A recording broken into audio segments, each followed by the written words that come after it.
Hey, I got a question for you. When was the last time that you had a game night? Like an honest-to-God game night. You got all your friends together, your loved ones, maybe your family or your significant other. You put everything aside and just enjoyed each other's company over a tabletop game. If the answer to this question is far too long ago or never, then that's something you should absolutely remedy. In today's society, we're totally consumed by our screens and our devices.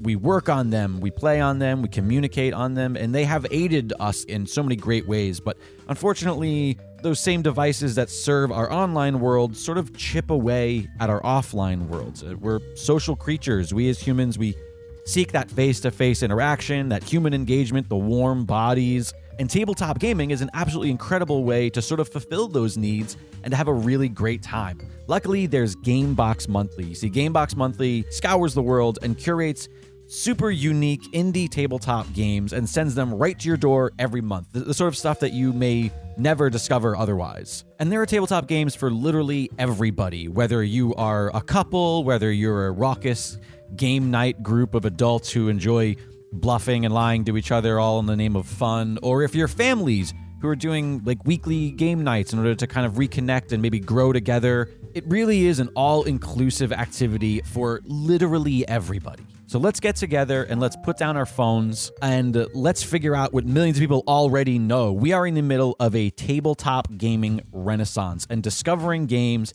is an incredible way to rediscover each other and re-engage your original social network. Go to www.gameboxmonthly.com and rediscover social.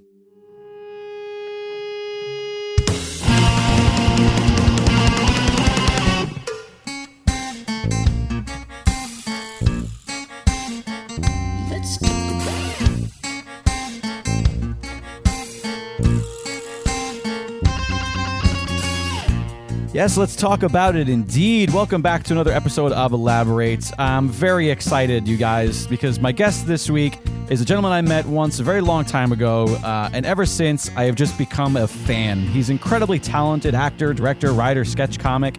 He's lent his talents to shows like Community, Key and Peele, SNL, podcasts like Comedy Bang Bang and Spontanea Nation, and he's the creator of the critically acclaimed The Black Version at the Groundlings. Jordan Black is on the couch.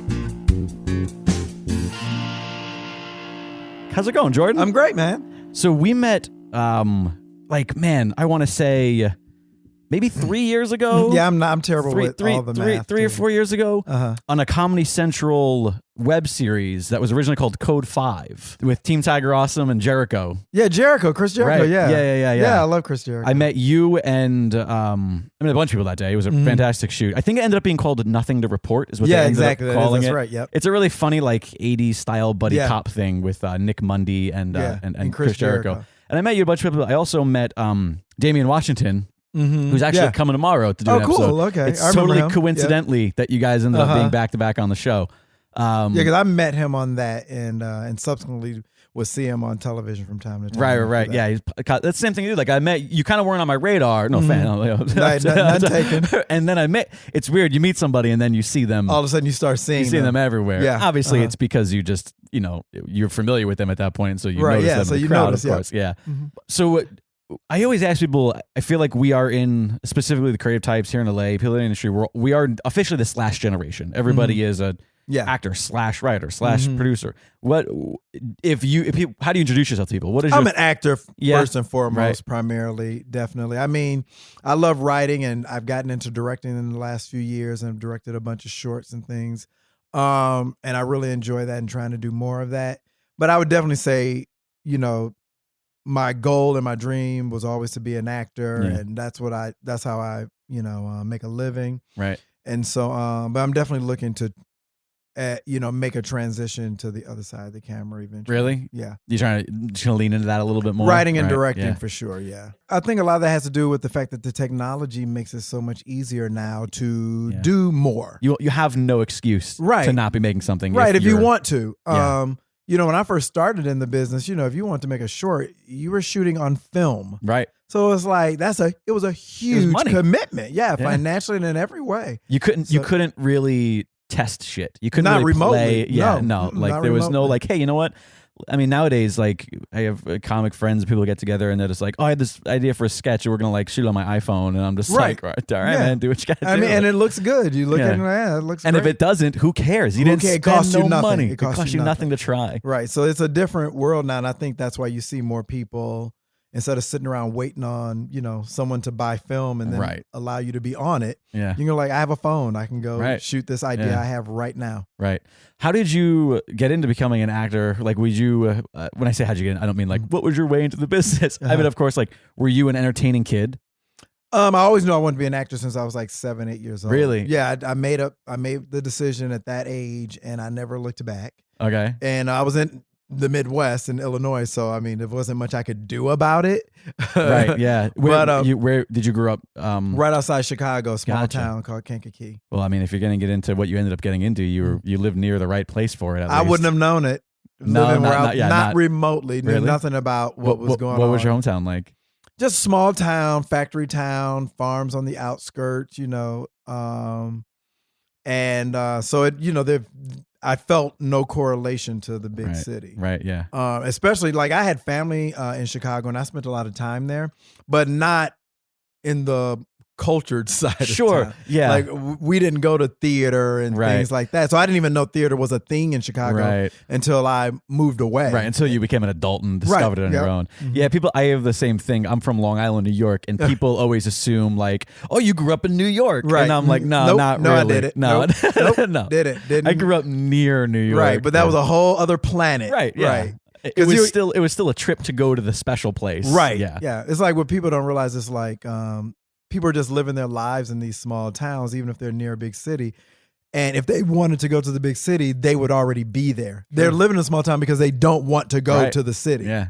So a lot of people, where I grew up, didn't really spend a lot of time in the city. There were people who certainly did, and I was definitely one of them, but not as far as like theater. I knew nothing about that scene, and no adults around me. So how at 7 years old was it what you were consuming? Yeah, it was television, watching TV. What did you watch? To be specific, I grew up, at that age, this is the mid 70s.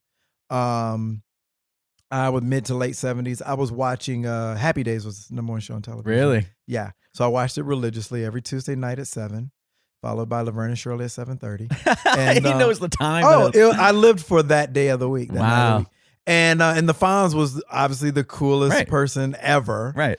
And all little kids my age, especially boys, wanted to be the Fonz. Right.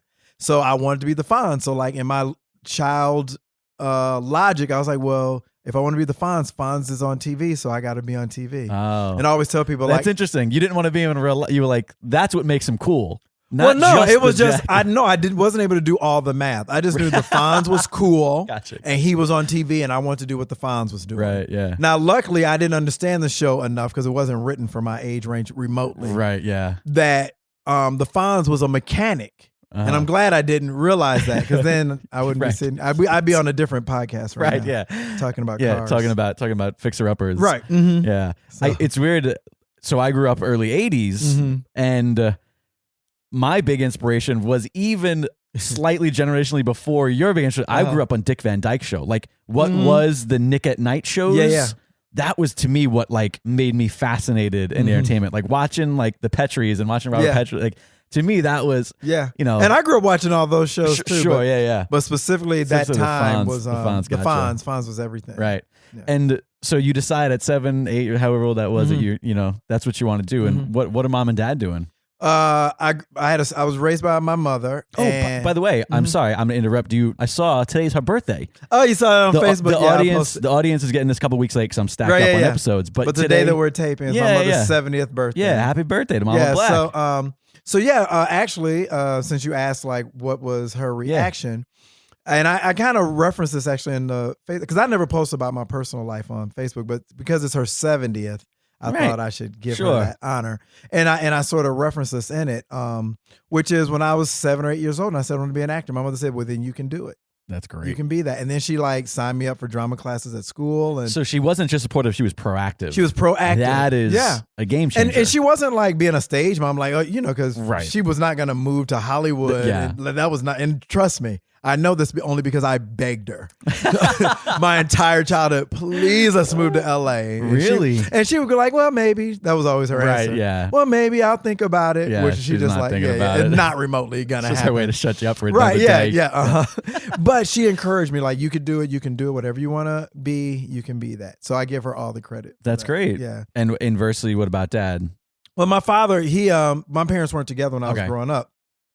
So, but he always, like, he never had any issue with, I mean, I think because of my mother's attitude about it, he never gave me any flack about it to this day. Like, it was sort of just like, oh, well, it's understood. Your mom's happy about it. Right. Then. If your mother says it's cool, then who am I to say otherwise? Yeah, totally. Well, that's good. I mean, when you're a young artist, I feel like, or when you're kind of the free spirit, I think it's almost better to have the hands-off parent than the aggressive parent, the one that's... I didn't learn until I got out of the house that most people don't have that experience, that most people's parents are like, no, go to college and get something to fall back on, which I understand is because they're concerned about people you. People are very practical. Very practical. And I don't have kids. And if I had a child who told me at 7 or 8 they want to be an actor, I would have to, just because... I'd be such a hypocrite. I'd have to say, go for it and live your dream. But in my heart, I'd be like, please, I hope you decide to do something else. Please change your mind. Please change your mind. Please change your mind to do something else, like, medicine or law or even school teacher, just something. Make some money. Where you can just have a job and pay your bills. Yeah, right. But I really think a lot of parents make the mistake of not just telling their kids, anything you set your mind to, you can do it. Sure. Because what I always tell my mother, that the gift she gave me was, because I was so young and she told me I could do anything I wanted to. When you're that age, you believe everything your parents tell you. So if they tell you there's Santa Claus coming down the chimney and he's going to bring you gifts, you just believe it. They tell you a tooth fairy is going to put a quarter under your pillow, you just believe it. So when my mother told me, oh, you want to be an actor? Then you'll be an actor. You can do it. And so as I got older, it's so healthy. That's so great. Because when I got older and people would try to discourage me, it didn't matter, because the person who was God to me, who spoke to me and said, you can do it. I was like, oh, it doesn't matter what you say, because God already told me that I could do it. That's actually come up quite a bit in a couple of these conversations that I've had with folks. And that is the way that, like, a parent can influence you, not always positively, sometimes negatively, because when you're a kid, mom and dad, or just sometimes adults in general, really are law. Yeah, like they know everything. Yeah. So to have a mom who very young was like, oh yeah, you can do that. That's great. Well, parents have so much power over their kids when they're that age. Exactly. And so much influence. And my thinking is, I don't have kids, so I'm not trying to give people advice, but listen, but my feeling is based on my experience as a child was just pour positivity into them when they're super young. Yeah. So then you get that foundation. So when they get older and they're doing stupid stuff, you can say, hey, you're smarter than that. You're better, because I've told you. And you go like, you're right, I am smarter than that, because you always told me I was smart. So I shouldn't be doing dumb stuff. Yeah. And so what about the community that you lived in? What, like you said, your mom helped you sign up for acting stuff, with theater stuff. Like, did you get involved pretty young locally, or? I mean, just in school. Right, I mean, I don't know what was going on in my community as far as that's concerned. I mean, it was a different world, and it was a small town. Like, I'm sure they probably had some sort of community theater that I just wasn't aware of. But you wanted to be an actor, and then just went through school. I just went through school doing it. I did everything I knew to do. Right. That was so like our school would have every year they'd have this Black History program when I was in junior high and high school, and it'd be a big show, and you could like do characters, and then I would always sign up for that. Right. And if you don't mind me asking, what was the demographic of the school that you went to? It was about 50-50, black and white. Gotcha. So it was pretty mixed. That was good. Yeah, it was definitely a mix. That's so good. It was a good mix, as I like to say. Right. Yeah. And so so I had so I would always, like, if my church was doing a play, I tried to get in the play. Right. Because my thinking was, I need as much experience as I can get, so that when I get to Hollywood, I have some experience. Right. That's true. Yeah. And I feel like just the desire to, like, get in front of people is something that kind of triggers pretty young, you know? And then you sort of delve into that, and I feel like I hear a lot of people say, like, oh yeah, if I can get in front of my congregation, that's huge, because you just get you shake the fear of being in front of people. I mean, my thing was, if this is the time to suck, and be terrible. Don't wait till you get to Hollywood and then get in front of people for the first time. It's church; they can't, like, boo you. They can't That's boo you. Really they cannot rude. boo no, you. You can't boo in church. Right? Nobody boos in church. You cannot. You can. I mean, they can make you feel like, oh, nobody's really like shouting or anything, saying amen right now. Right. But you know what? Who cares? They don't have a studio or a network. Yeah. So okay, I sucked. I'll be better next time. Yeah, in church, in a black church specifically, silence speaks volumes. Oh God, yeah. You silence do not want silence in a black church remotely, ever. But that's great. So I mean, you had decent support. You had, I definitely did. And as far as like the way that you were treated at school, would you say that you had kind of like a healthy perspective of being an actor? I mean, when I look back, I mean, I had a lot of fun growing up. I mean, I had a blast. I had good friends, and I had my brothers and the neighborhood kids. How many I have 3 older brothers. Oh, you're the baby. I'm the baby. So that makes it a lot easier too when you're the baby, and especially with 3 older brothers. Because by the time you got around, your mom was like, "Yeah, you can do whatever you want." Yeah, 100%. 100%. Same exactly. Yeah, I'm the youngest of 3. Just like the other 3 haven't died, so you'll be fine. Go, bye. I don't care what you do. But yeah, so but I had so much fun. But you know, I mean, I wasn't like the popular kid for sure in school. You know, I had my friends and we got along. I definitely wasn't the guy all the girls wanted, but also always had like a good attitude about things. Like my attitude, like even like with girls was, I don't need every girl to like me. I just need the girl I like to like me. So let me work on that. That's pretty insightful. If every girl likes me, what I can't date them all. So what's the point of that? I don't get anything for that. But if I like that girl, she doesn't like me. Well, she's not the only one I like. So it's a no. Okay. Well, she's cute too.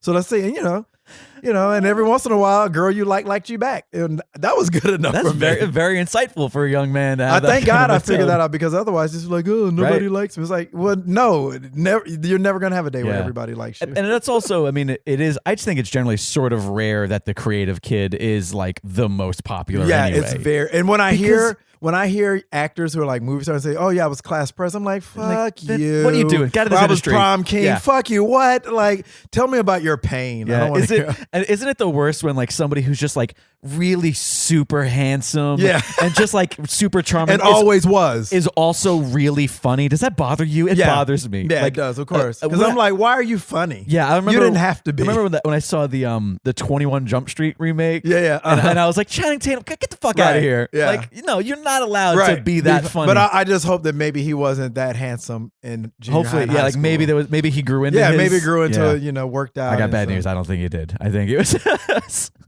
Well, maybe at his school everyone was really hot, so he had to find his thing. Okay. Oh, like, we don't know where he came from. That's true. Maybe he came from the world's most beautiful high school. If you came from a place where everybody's like, the wives are all supermodels because the dads are all rich, then it's like, okay.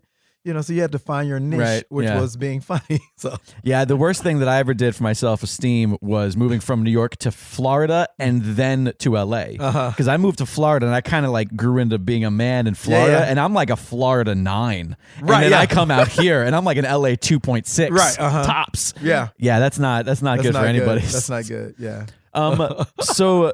So you went to high school locally, where you grew up, and then did you decide right out of that you were going to get into acting college? No, I didn't go to college. Okay. I knew that I was going to skip college and go straight to Hollywood, which is what I did. Beautiful. Only because I initially, well, this is kind of dumb actually, but I initially was going to go to college. I was going to study theater. And then in the 9th grade, the first day of 9th grade, my best friend Aaron Smith said to me, he says to me on day 1, I'm going to have a perfect attendance this year. And I was like, oh, I never thought, me too. I'll join you. I'll have a perfect attendance. Now, he was out like 2 weeks in. He was out. You're definitely not the popular kids in school. Right, yeah, I know. So definitely neither one of us. So like about 2-3 weeks in, he had already he was out. But I was like, I'm sticking to it. And I did. And I had a perfect attendance. Wow. But it wore me out. Really? And at the end of 9th grade, I go, I'm not going to college. I can't do 7 more years of this. I was like, I'm gonna do my 3 years. I'm gonna skip a lot of school in these next 3 years. I love that you decided in freshman year that at you the were end of done. it, when I was like, I was so tired and I was so over school and I hated it so much. 14 years old. I hated it so much, and I said, I'm done. I am done with school. I'm gonna finish my 3 years because I knew that I had to graduate because my mother would murder me. Right, of course. And I said, but I'm not going to college. I can't do 4 years after. Yeah, this is so dumb. But so I came straight to LA when I was 17. I feel like the theme here is that you are incredibly insightful and self-aware for a young man. I guess so.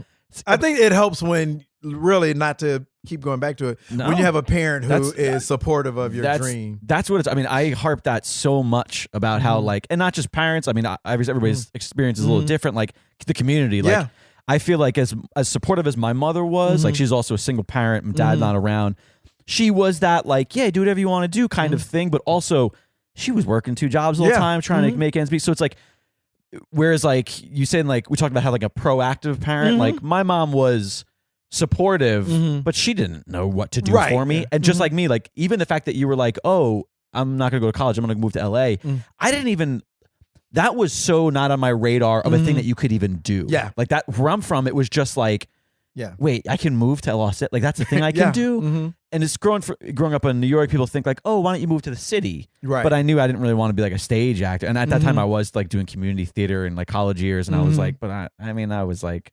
Did you go to college back east? So I went to 1 year and 1 semester of community college, Suffolk County Community. And I was just like, what am I doing? I was like, this is the worst. Like it was like, and I was going to a community college with literally the same assholes that I went to high school with, who were only there because their parents told them if they went, they'd get a car. You know, that kind of thing. Of course I know, yeah. My first class of my community college, I walked into a creative writing class and a dude that I went to high school with got yelled at for talking in the back of the room during shit. And I was like, this is 13th grade. Right. Why am I here? Right. And it still took me, a year and a half to realize that. I get it though. I read something that Lenny Kravitz said in an interview once, because he dropped out of high school. Right. I think he went to Fairfax High. He's a local, the LA local. Yeah.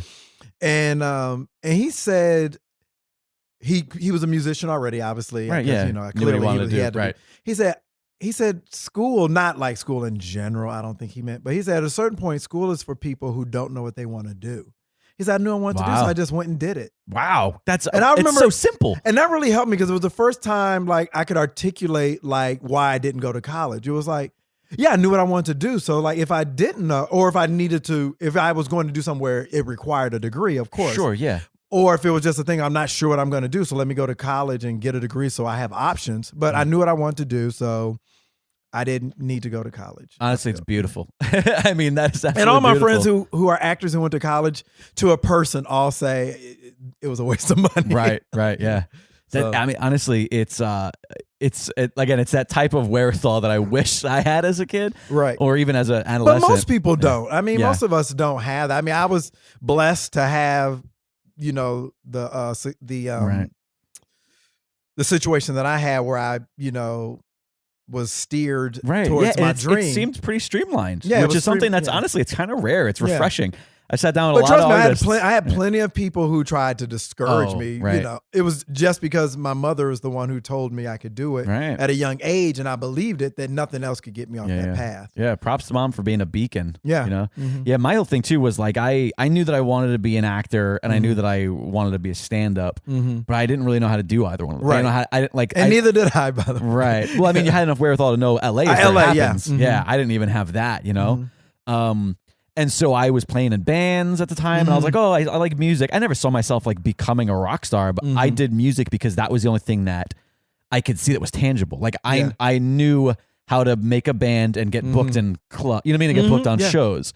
That was as far as my career. And then, when I was on stage performing music with my band, that's when I started doing material. Right. You started cracking jokes. Yeah. Because again, I didn't even understand like, a comedy club, an open mic. Like I didn't even have. Right. You didn't know that was a thing. I know. And I watched endless comedy. I mean, but it seemed like it was on another planet. Exactly. Right. But that was sort of my path. And then it wasn't until I ended up, moving to Florida when you just get a little older. And I think once you get a little older, you just absorb more information through the cosmos, and that's when I started getting, becoming a regular and open mics and establishing myself as a comic.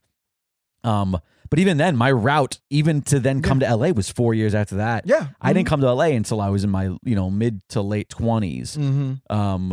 And I look back sometimes and I think like, you know what, shit, like, man, I should have came out here right when I was 21, 18, 19. But then simultaneously, I also, what it's like in this industry. Like you meet people that are every age. Like you become friends. My best friend Tony, former guest of the show, people are familiar with. He's 15 years older than I am, and he's my closest friend. Like with that said, I have friends that are now like 21, 22. I know, right? And I go like, you know what? I'm glad I didn't come out here. Right. You know, like, cause you know, what's your opinion on that? Were you glad you came out here when you did? I am glad only because, you know, I don't know what else I would have been doing with those years. I wasn't in college. Right. And I think, I mean, really part of the reason I came out, like I came out a month and 3 days after graduation. Wow. And part of that was because I was afraid that if I didn't leave right now, I would never leave. Right. Because I'd be like, I have the courage. It was just a little bit. I just had a little bit of courage. I was scared to death. I had just a little bit of courage, and I said, I better go before I lose the courage to do it. Right. You know? And was mom like, go? Yeah, she was supportive? totally, go. She was That's very great. supportive. Go do it. And yeah, there's nothing worse than the family who loves you so much that they don't realize they're not supporting you. Right. That like, oh, why are you going to go out there? Why can't you do that? And here? I had other like, you know, loved ones who were saying like, Sure. oh, well, you know, because I was saying like, well, just wait till you're 18. You know, just wait till your birthday and you turn 18, then go. And I was like, why did you graduate before you were 18? Yeah, because I have a late birthday. Gotcha. So, and I was thinking like, oh yeah, maybe I'll wait till 18. I'm like, but why? You're just putting it off for no reason. What are you gonna do? Yeah, and plus, how many more months is that? Right, not many. Right. So it was like, so I knew it was just a fear thing, and I knew I had to go. But it took me years. I was having a conversation with, I'm friends with Steve Little. We came up in Groundlings together, and he's Stevie on Up Eastbound and Down. Right. Yeah.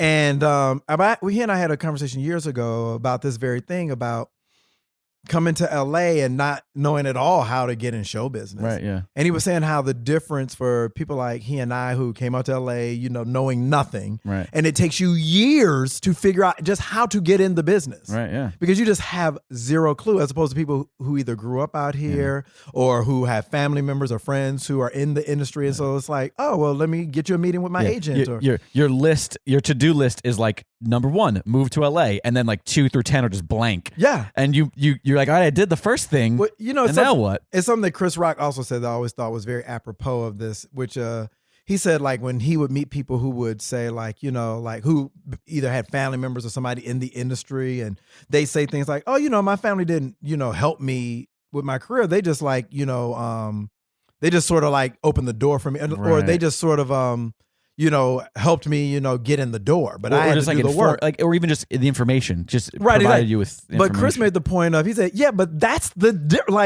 getting the door open. Sure. That's everything. Right. That's like 10 years for me. It took me 10 years to get there. And you had somebody who could just introduce you to an agency. One of my personal heroes, Billy Crystal, and he's a well-known statement where somebody asked him like, oh, how do you get into show business? His answer was, have a famous uncle. Yeah.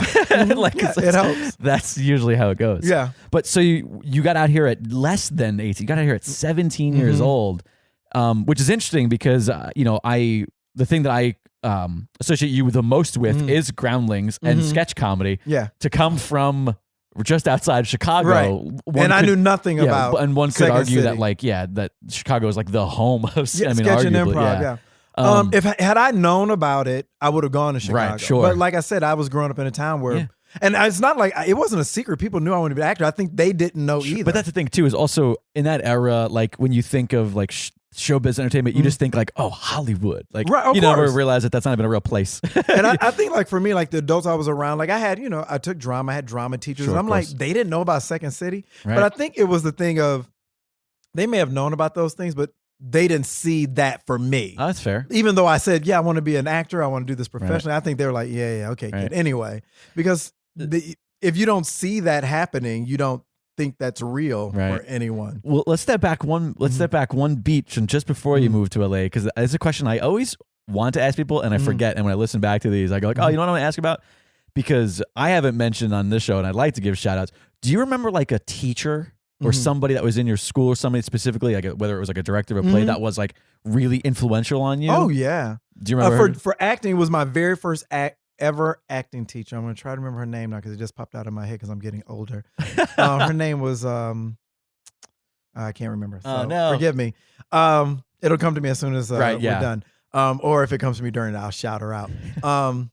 But because I've given her credit before on things, and she was my first drama teacher when I was in the 4th grade. And oh wow, yeah, that's when I started taking classes through school. Right. Oh, that's what you're saying. Yeah, 7-year-old. And And I was like 8 at this point because I was 8 when I started the 4th grade. So I took drama with her. And over the years, like she wasn't always my drum teacher, but I'd see her from time to time and she'd always ask me about it. And she'd always say, "Oh, I'm so glad to see you're sticking with it." And that just encouraged me, you know, that somebody remembered that I said this is what I wanted to do. Some random adult that's in your community. And then whenever she would see me out somewhere, she would always ask me about it and say, "I'm so glad to see you're still doing it." So that teacher really encouraged me to keep going. And through high school, was there any teacher who like sort of spoke to you on a different level than other students, or like more like a I was such, I'll be honest with you, Jake, I was such an asshole student. Oh, really? Because I was a class clown. And so teachers kind of hated me. I think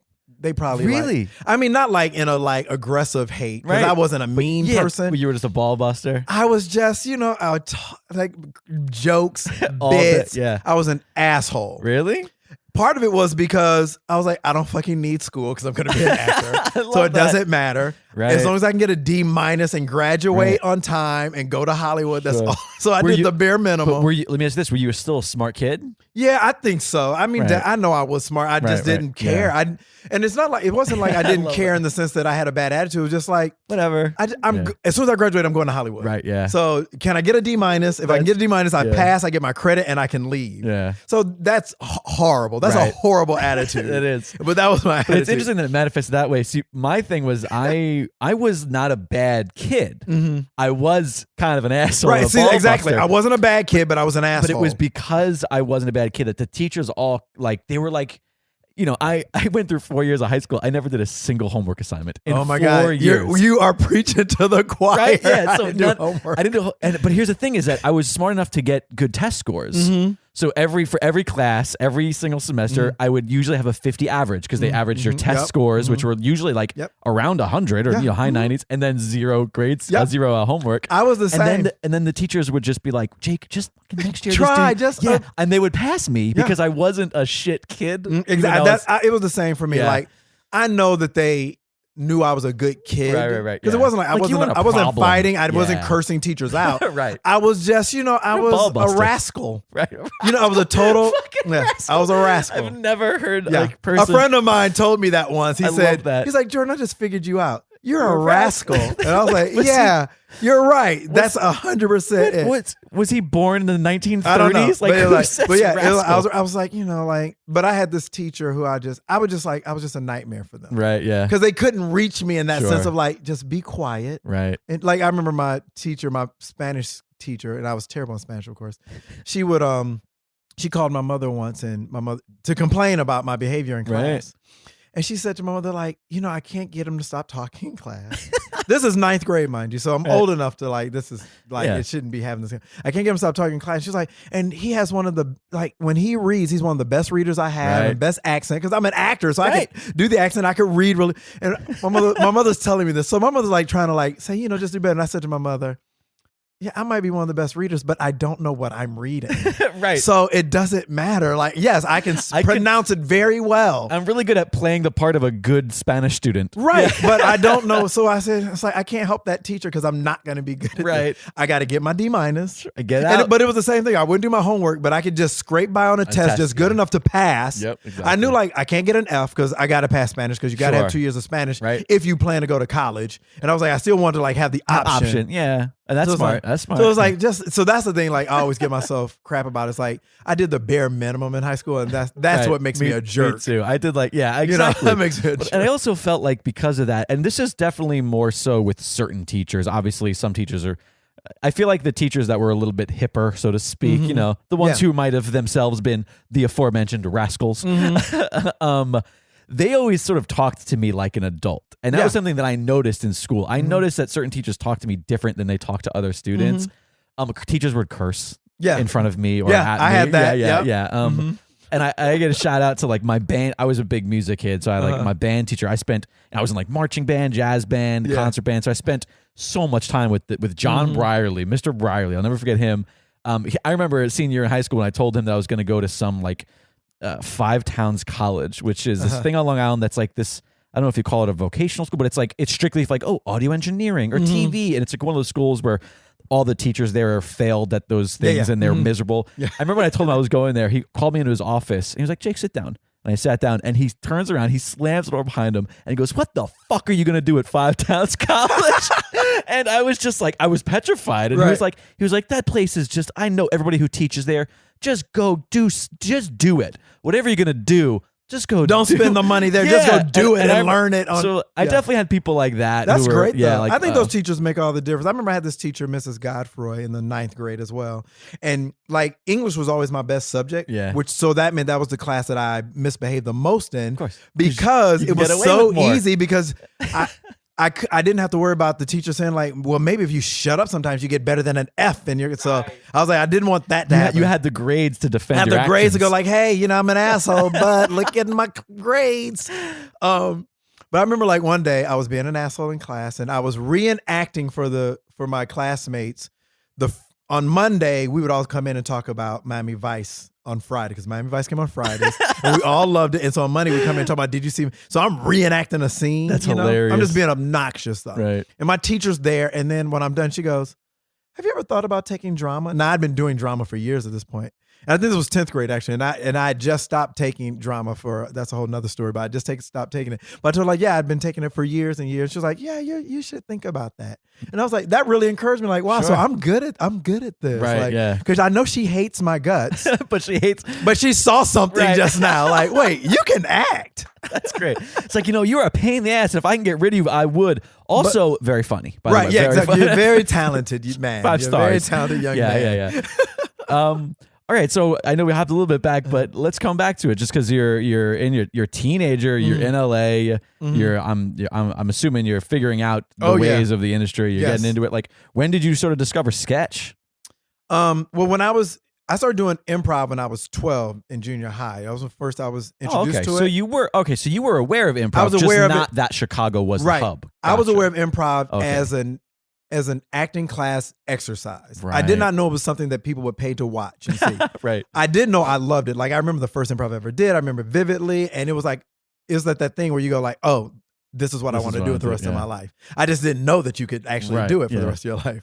And so when I got to LA, I was just doing plays and I was doing and auditioning for, whatever, short films, whatever I could get and student films. And then one day I saw an ad in what was back then called Dramalog, which is Backstage West. Right, yeah. For an improv group. And I was like, improv group? Yeah. I was like, I love improv. I'm good at improv. I didn't know they had groups and shows. So I went and auditioned for this group and I got in. And that's when I learned about sketch comedy. Because everybody in an improv group is also in a sketch group and they're in 10 other improv groups. Of course. What do you recall like your first group? Yeah, of course. It was called Improvables. Of course. And they had they had like a monthly gig at this hotel on Highland that now I think is a Holiday Inn, but at the time it was like Palms, I think it was called, the Palms Hotel. Yeah. And we had like a monthly gig there and we did a show there once, but we of course would meet and rehearse once a week. Right. And it was great and it was fun. And from there, that's when I learned from everybody else, like, oh, I'm in this, you should audition for my group or you should come join our group. Right. And it was like, oh, I'm in this group, we should write some sketches. And it's and that's how I got on that path. Nice. Was there any like specific sketch television or sketch groups that were in the public eye that you were like really super influenced by? I grew up watching Saturday Night Live, which I loved. I never thought about being on it at that time. It was just something. It was just a show I loved, and I loved Eddie Murphy. I mean, that was like a staple of American culture, right? And I did love it. And if I had thought, I would here. First of all, you got to remember, Jake, that I grew up thinking I was going to be a dramatic actor. Oh, right. So I never, even though I was a class clown, the whole nine, it's like, it never dawned on me that like, oh, maybe I should do comedy. Right. It was just like, no, I'm going to be like, a movie star. I'm going to be dramas. Sure. And so I didn't think of SNL ever as a thing I was going to do. Right. But then when I started doing sketch and improv, just because it's something I like doing, then once like the reaction I would get from audiences and the feedback and the encouragement I would get made me say, maybe I should focus on this. Right. Because I'm getting a lot of positive feedback here. Sure. So, and that's when I started to transition to comedy. Nice. Yeah. And so, did you dive into Groundlings pretty long ago? No. I mean, it was years. I've been out here. I didn't take my first Groundlings. I was out here 7 years before I took my first Groundlings class. Because I just didn't. I mean, first of all, even before I started doing improv, I'd been out here maybe 3-4 years. Because I literally didn't know where to start. I had a job. I had a girlfriend. What were you doing? I was working in a supermarket as a cashier. Okay. And literally trying to figure out. So it was just like I was moving in inches. You know what I mean? Just I'd taken a lot of like, blind alleys, thinking like, oh, I got to do this. And it's like, oh, this is.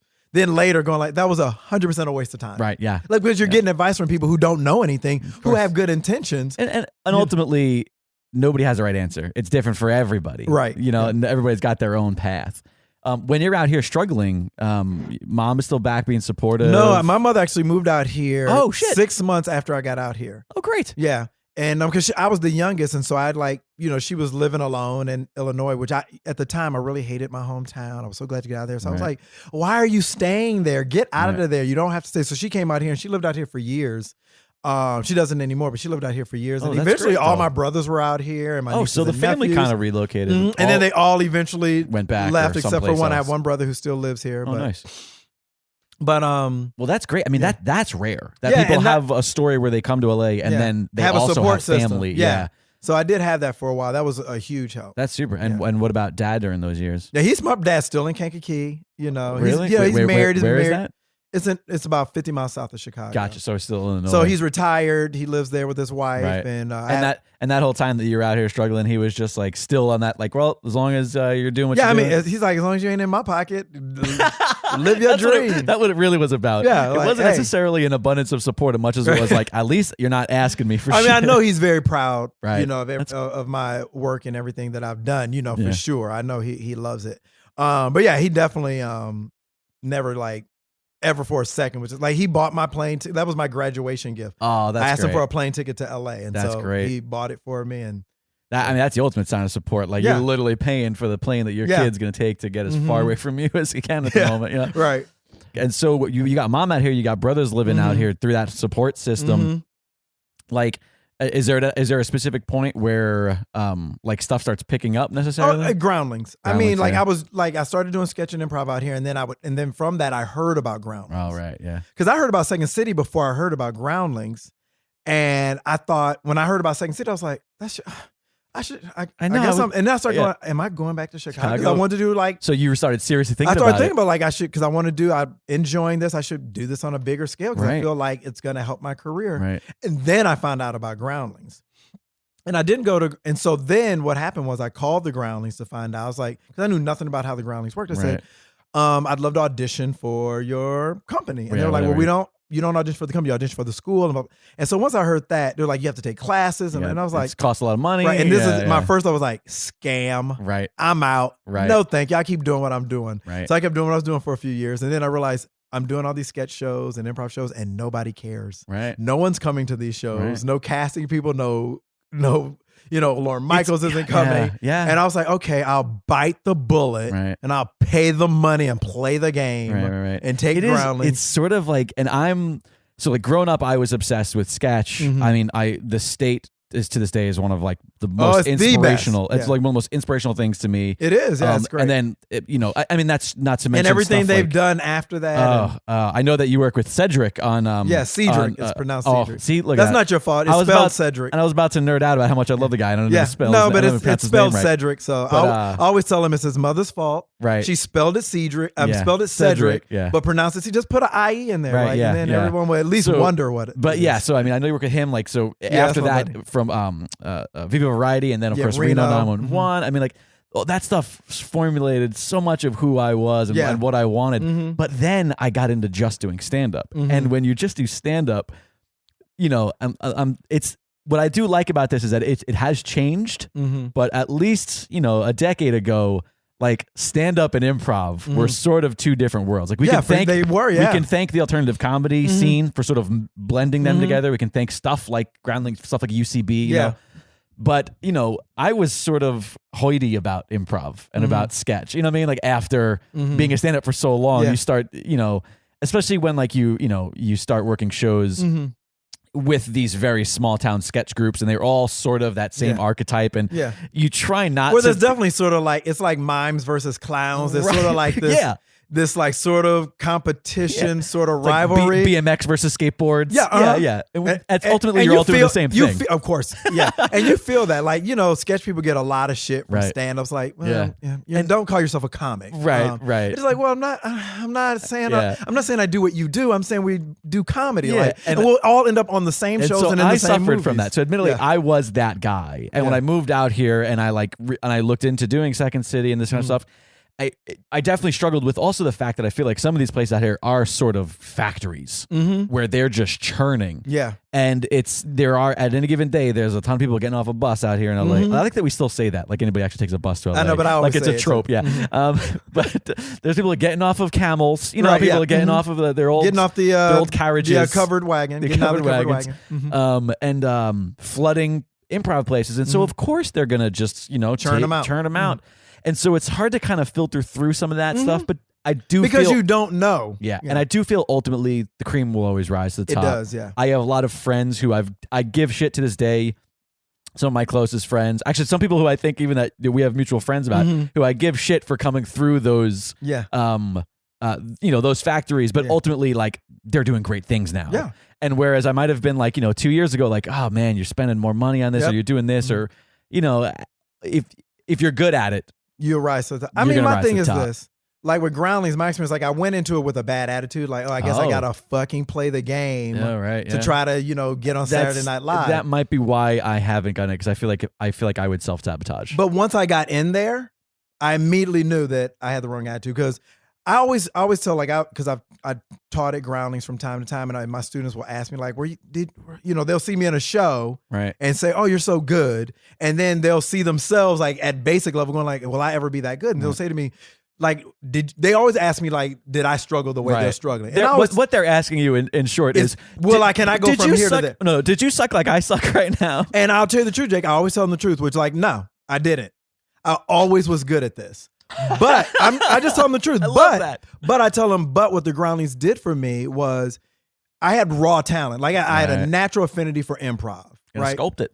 But the Groundlings sculpted it. I said, what I learned at the Groundlings helped me to be good at improv consistently. Right. As opposed to, like, you come off and go, I don't know why that scene didn't work. Now I know why the scene didn't work. And I know when a scene's in trouble, I know how to get out of trouble most of the time. Right. And I said, that's what it gave me. So it doesn't mean that just because you're struggling now that you can't get great at this, because you can. You'll figure it out over time. As you do this, you'll eventually learn, like, oh, okay, now I see that I'm getting sort of the feedback I was hoping for. I'm getting good at this. Sure. Or you'll go, like, you know what? I'm still not getting this. It's time for me to move on. Right. So this is sort of a general question, and I always try to avoid really super general stuff on here, but just because I'm curious, you seem to have a very strong support system. You had a very sort of linear path here where you're, hey, I discovered I wanted to do this when I was young. I had a great support system. I did this. I went out here. I did this. What do you think your biggest struggle was? Because it seems like you were very linear. Like, it's rare that people have this sort of, like, yeah, I knew what I wanted to do. I came out here and I did it.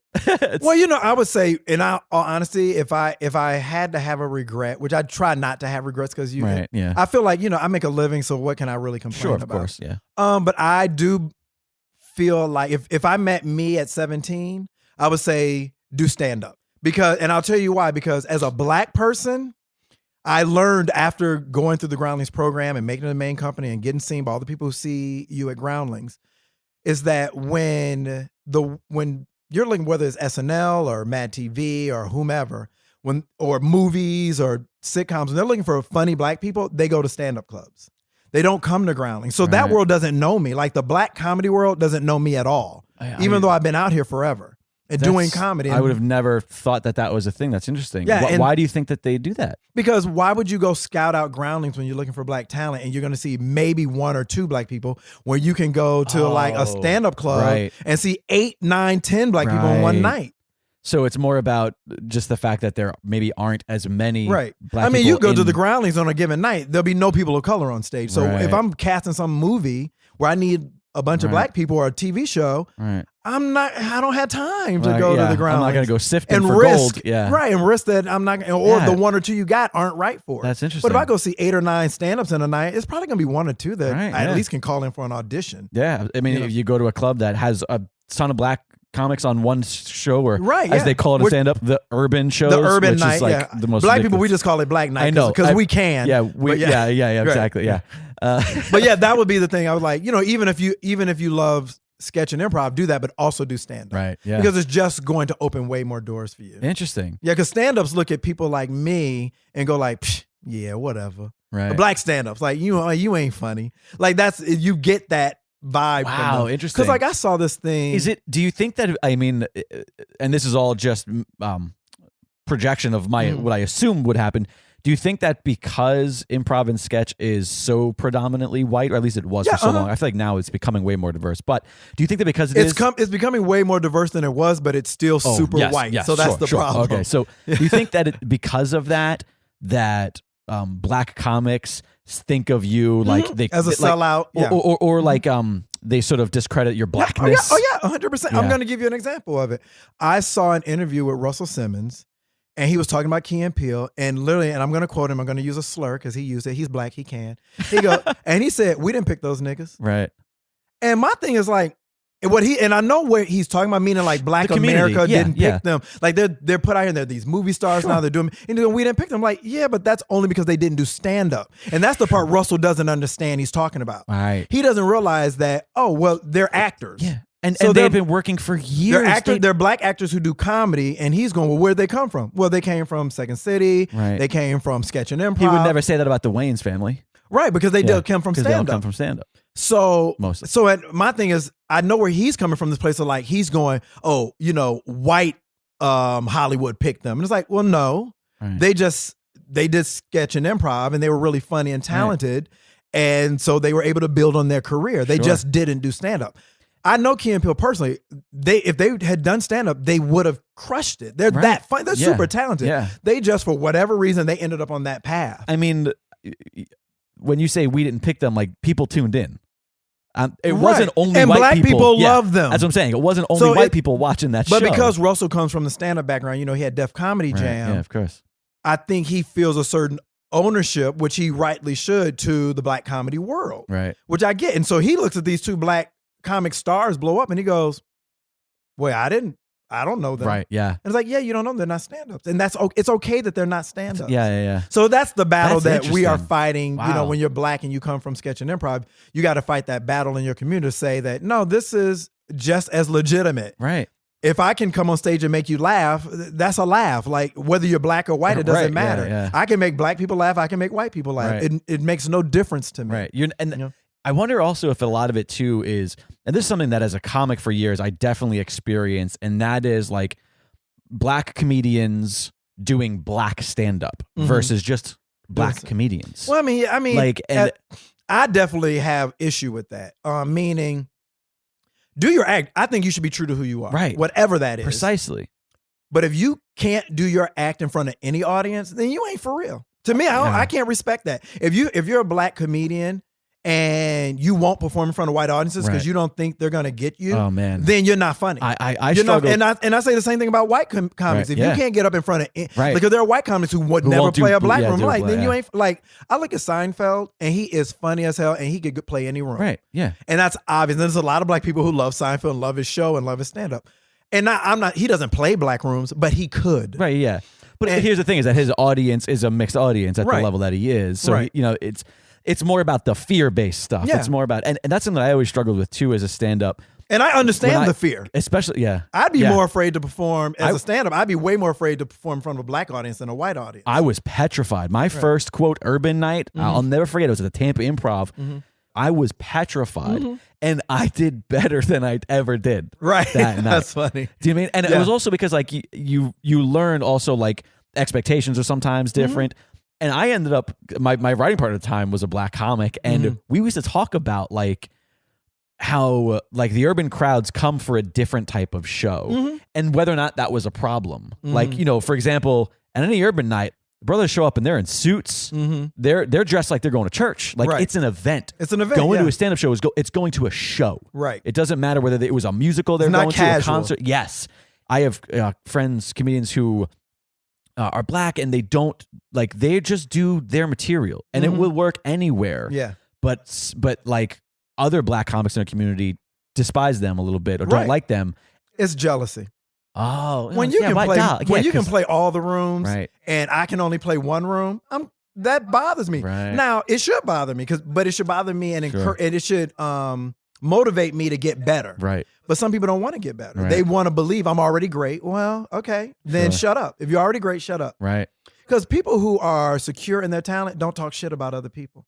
That's a good point. Yeah. Because it's You like, don't need I'm not to. competing with you. I'm Right. great. Like me, I have no problem saying I'm a great improviser. Right. Yeah. Any night of the Yeah. week, even if I suck, I walk on stage going, top I your suck game. tonight, but I'm great at this. Right. Yeah. Totally. And I can be on stage with somebody and go like, oh man, you blew all of us off stage tonight. And Right. I'm happy for you. Right, yeah. Because I know I'm going to get my night too. Sure. I'm good at this. So when you're good at what you do, that's why like when I see people like give a hard time to Key and Peele or whatever, I'm going like, you got to be secure in what you've accomplished Sure. and what you're doing, because that's just jealousy, Right. And insecurity. Yeah. So. And again, I mean, the whole Key and Peele thing, it's also interesting to you say that, because again, it's not that they had no success before that show. Right. It's not like they were working yeah. a ton. I mean, they were both on Mad TV for a while. They were doing TV shows, movies. They were working. I mean, so that's sort of mind-boggling to me. But again, I guess, I mean, as the privileged white dude who's going to go into literally any room and be in that group of like, hey, everybody here looks like me right now. Like, I'm just, I don't know.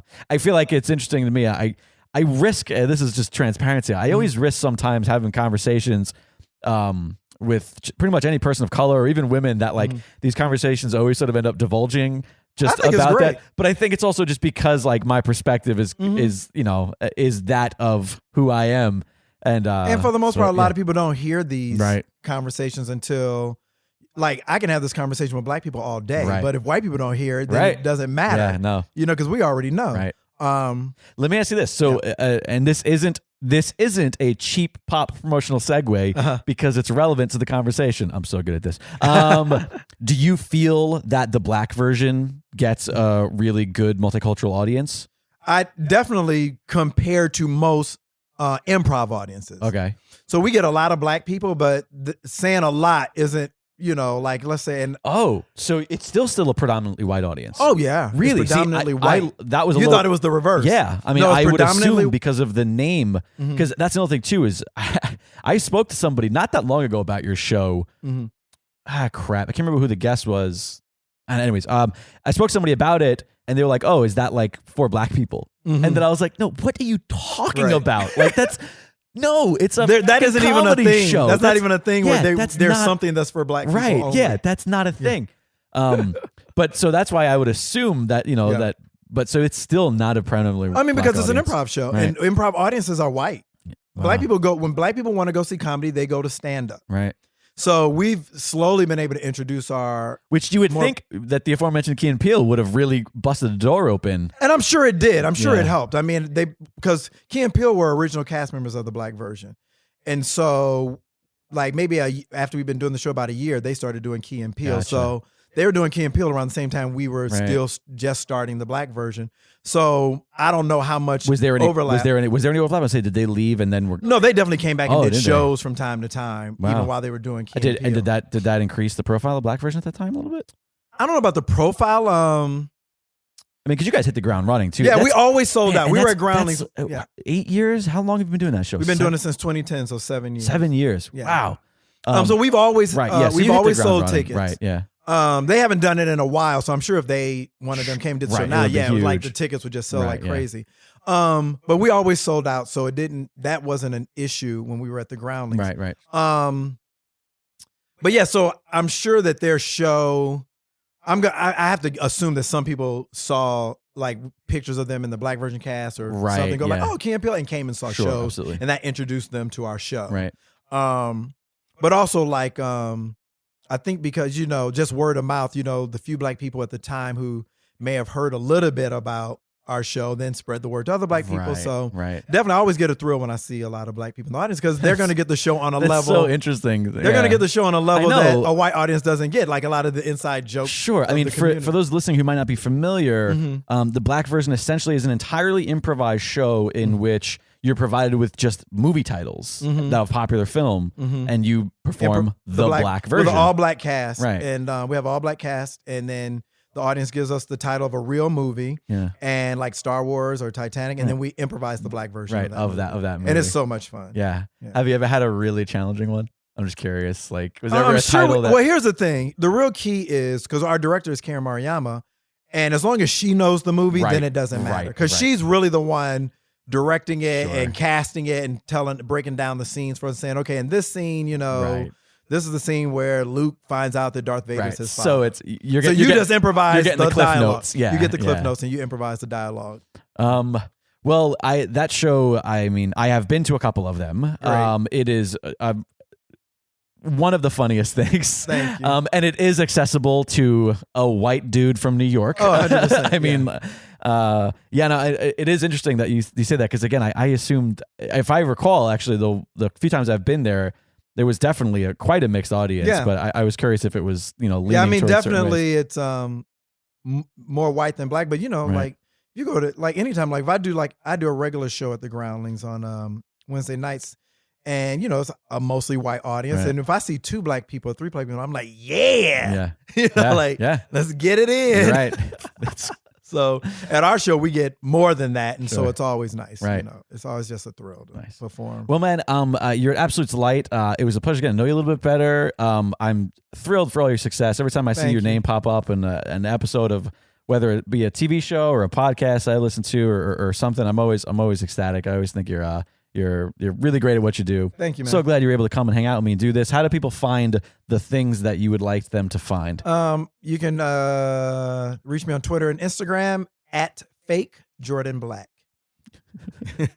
Why not? And for the black version, does it have its own? Yeah, and the black version, you want to see shows the black version, you go to theblackversion.com. We're also on Instagram and Twitter at the black version. You think that's going to be going anywhere anytime soon as far as travel?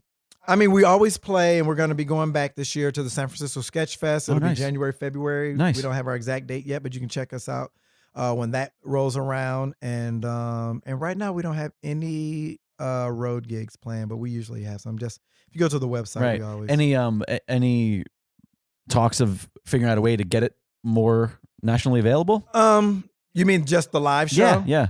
We've always talked about it. I mean, it's just, I think it's expensive. We have like a big cast. We have musicians. Right, yeah. So it's kind of an I ordeal. think somebody would have to come in and be willing to put a little bit of money behind it. Right. Yeah. Well, I mean, I know that it's tough because it is a local LA show. So if you're listening to this and you're not local to LA, come to LA. Come to LA. But it really is a fantastic show. I can't stress enough. Everybody should make a point to check that out. As always, follow me on Twitter at LiquidJake. If you're listening to the show, do us a favor. Please rate us on iTunes. Give us a 5-star. We're currently a 5-star rated podcast. I'd love to keep that rating.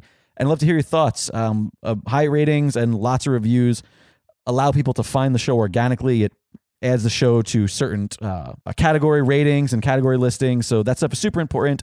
And be sure to follow Elaborate Pod on all social media, as well as at It's Dragon Wagon for all things Dragon Wagon Radio. Thank you guys so much for listening. Thank you so much to my guests. This has been an absolute fantastic time getting to know you, man. Thank you, Jake. Much love to you. Hey guys, I'm sitting down with somebody who you are already wildly familiar with, my bestie, Paul Bianchi. Hey, how's it going, bestie? It's going great, bestie. You have a fantastic show on this very network about something you feel very strongly about.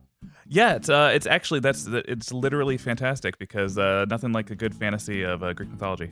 Greek mythology. The show is called Myth Understood. And in that show, I talked to another bestie, Sarah Oliver, about Greek mythology, which she declared that she loved, and she also declared that she never learned anything about. Fantastic. How do we listen to it? Well, you can listen to it on Stitcher and iTunes, and you can also check it out at mythunderstoodpodcast.com.